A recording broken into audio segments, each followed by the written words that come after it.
Picture this scenario, a situation that plays out in countless relationships and dating dynamics every single day. You have been talking to a woman who has been warm, responsive, and engaged. She laughs at your jokes. She makes time for you. She texts you first. Everything seems to be building towards something real. Then, without warning, everything changes. Her replies become short and distant. She takes hours to respond to messages she used to answer in minutes. She acts like she could not care less about you or anything you have to say. Your mind immediately goes to the worst possible conclusions. You think she lost interest. You think you did something wrong. You think she found someone else.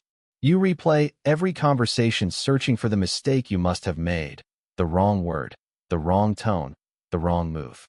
But here is what is actually happening beneath the surface, and it is going to sound completely backwards. She caught herself needing you, and that realization absolutely terrified her. There is a psychological phenomenon called a vulnerability hangover. It is the experience of opening up emotionally and then immediately regretting it, followed by a powerful urge to pull back and protect yourself.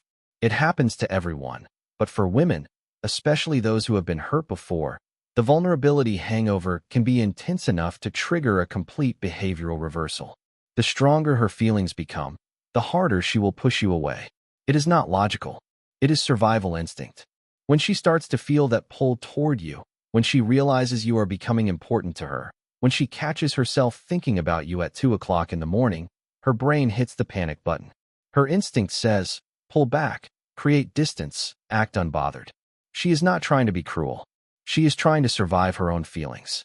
This is where most men get it completely wrong. They see her pulling away, and they chase harder, trying to close the distance she has created. But chasing her when she is retreating only confirms her deepest fear, that needing someone means losing control. The psychologist Carl Jung, who spent his life exploring the hidden patterns of the human psyche, observed that the most terrifying thing is to accept oneself completely. For many women, accepting that they need a man, that they have let someone become important to them, is a terrifying prospect. And so they run from that acceptance by running from him. Before we go further, if this resonates with you, if you have ever been confused by a woman who seemed interested and then suddenly pulled away, make sure you like this video and subscribe to the channel. Because what you are about to learn is the kind of psychological truth that most people never discover, and it is going to change how you see every relationship you have from now on. Let us start with the uncomfortable truth about why she hides how much she needs you. The reason has very little to do with you and everything to do with her past. Between the ages of 5 and 12, most girls absorb powerful lessons about love, dependency, and power. They watch their mothers, their aunts, or the women closest to them become emotionally dependent on a man, and they witness what happens next. Maybe he leaves. Maybe he cheats. Maybe he becomes emotionally unavailable. The woman they looked up to falls apart, and a program gets installed in that little girl's brain. Never need a man that much. Never give him that power. Never be the one who cares more. Fast forward to adulthood. She is attracted to you. She is starting to feel something real. And that old program kicks in with a warning. Danger. You are getting too close. You are becoming too important. Pull back now. The more you pursue her when she pulls back, the more you confirm that program. You are proving that needing someone equals losing power. This is why her behavior can seem so contradictory. She likes you, but she pushes you away. She wants to be close, but she creates distance. She craves connection, but she acts cold. It does not make logical sense because it is not coming from her logical brain. It is coming from a much older, much more primal part of her psyche that is trying to protect her from being hurt. The psychoanalyst Donald Winnicott, who studied the development of emotional life, wrote that it is only in being alone that the infant can discover its own personal life. For many women, the fear of losing themselves in a relationship leads them to retreat into aloneness, even when they deeply desire connection. They are not pulling away from you. They are pulling away from the feeling of needing you because that feeling reminds them of a time when needing someone ended in pain. Here is where it gets really interesting. There is one specific behavior that reveals she is completely hooked, and 99% of men miss it because it looks exactly like rejection. It is the 7th sign in a list of 7 signs that she needs you more than she is letting on.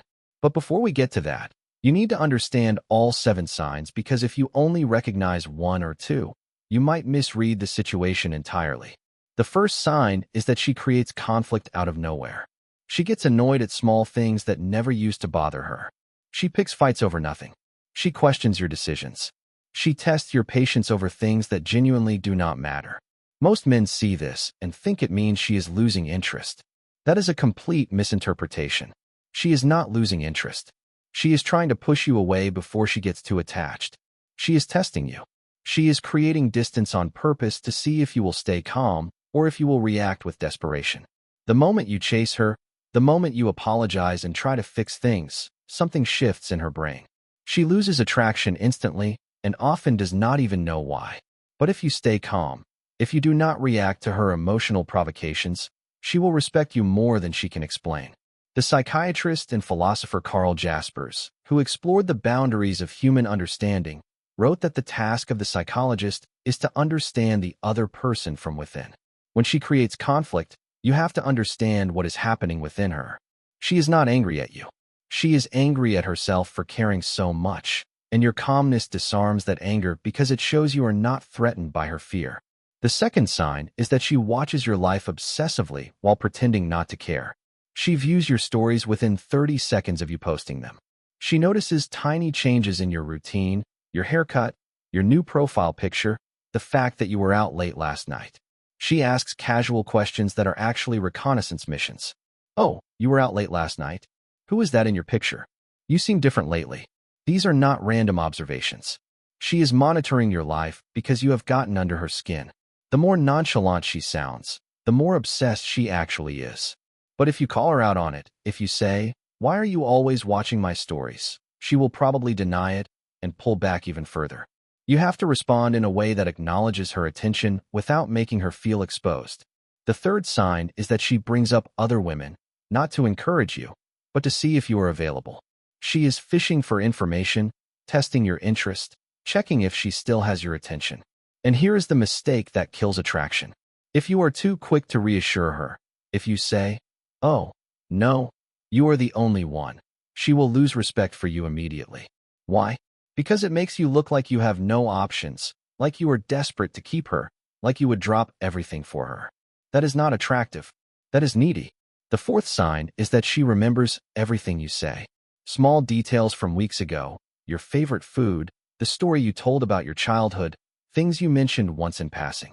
When a woman is falling for you, she pays attention. She is building a file on you in her mind, even when she acts like she is barely listening. She is studying you because you matter to her.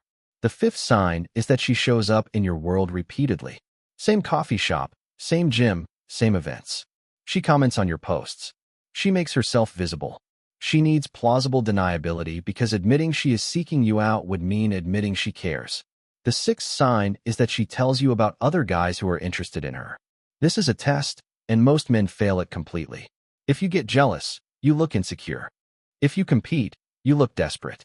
If you say nothing, you look disinterested. The only response that works is calm, grounded, outcome independent. You say, "That is cool. You should date whoever makes you happy." This shows you are not threatened, not competing, not waiting for her to choose you. And that flips a switch in her brain. Suddenly, you are the prize. The seventh sign is the most powerful and the most misunderstood. When she needs you too much, she will do something that looks like complete indifference. She will go days without responding. She will act busy. She will treat you like you do not matter. But here is what is really happening behind the scenes. She is fighting with herself. Half of her wants to text you right now. The other half is terrified of what that means. Her childhood programming says, "Pull back." Her body says, "Reach out." And in that internal battle, she does something that looks like rejection but is actually a cry for stability. She needs to know that you will not fall apart. She needs to know that you will not chase her. She needs to know that she can need you without losing herself. When you see these 7 signs, you have a choice. Most men do exactly the wrong thing. They see these signs and think, "Great. Now I can pursue harder. Now I can show her I care. Now I can lock this down."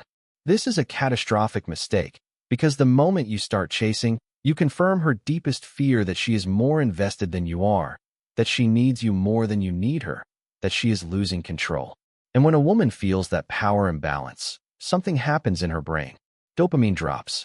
Oxytocin spikes. and she starts to see you as safe, predictable, and boring. The attraction dies. So what do you do instead? You pull back slightly, not in a petty way, not to play games, but with genuine outcome independence. You match her energy, not out of spite, but because you are genuinely busy living your life. When she creates conflict, you do not get defensive. You stay completely calm. You address the feeling beneath her words, not the words themselves. And you do it without explaining yourself.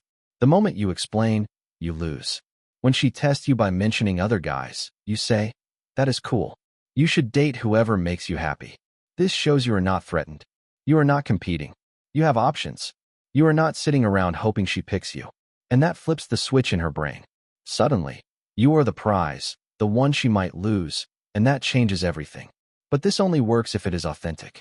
If you are faking confidence, she will smell it a mile away. If you are pretending you do not care while secretly obsessing, she will sense the neediness underneath. You actually have to become the kind of man who does not need her validation, who is genuinely fine whether she stays or goes, who has a life so full that she is an addition, not the main event. The writer and philosopher Gabor Mate, who has studied addiction and attachment, observes that the deepest human need is to be seen and accepted for who we really are. When a woman feels that you see her, truly see her, and that you are not threatened by her need, she begins to let her guard down. She begins to trust that you will not use her need against her. And that trust is the foundation of everything that comes next. Here is the final move that seals the deal, but timing is everything. Do it too early and you look desperate. Do it too late and she moves on. You wait for her to reach out and she will. Once you have pulled back and built your life, once she sees you are genuinely moving forward, she will test the waters. A random text, a story reply, a casual, "Hey, how have you been?" And here is what 90% of men do wrong. They jump on it. They respond immediately. They pour out their feelings. They try to lock her down. Wrong. Here is what you do instead.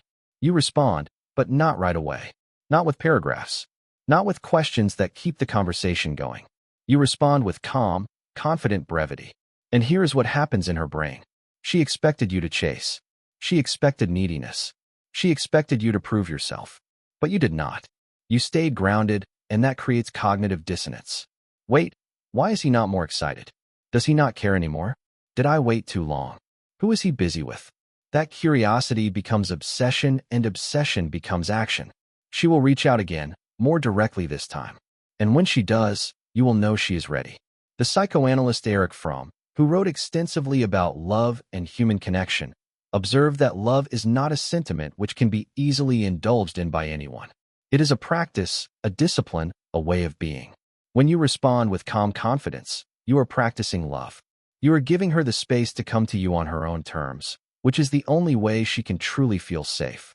I know this might seem manipulative to some. I know it sounds like game playing. But here's the truth. You are not manipulating her. You are breaking a pattern that has been controlling her since childhood. You are showing her it is safe to need you because you are not going to weaponize that need. You are not going to become needy yourself. You are going to stay grounded, no matter what she does. The writer Rainer Maria Rilke, in his Letters to a Young Poet, wrote that love consists in this, that two solitudes protect and touch and greet each other.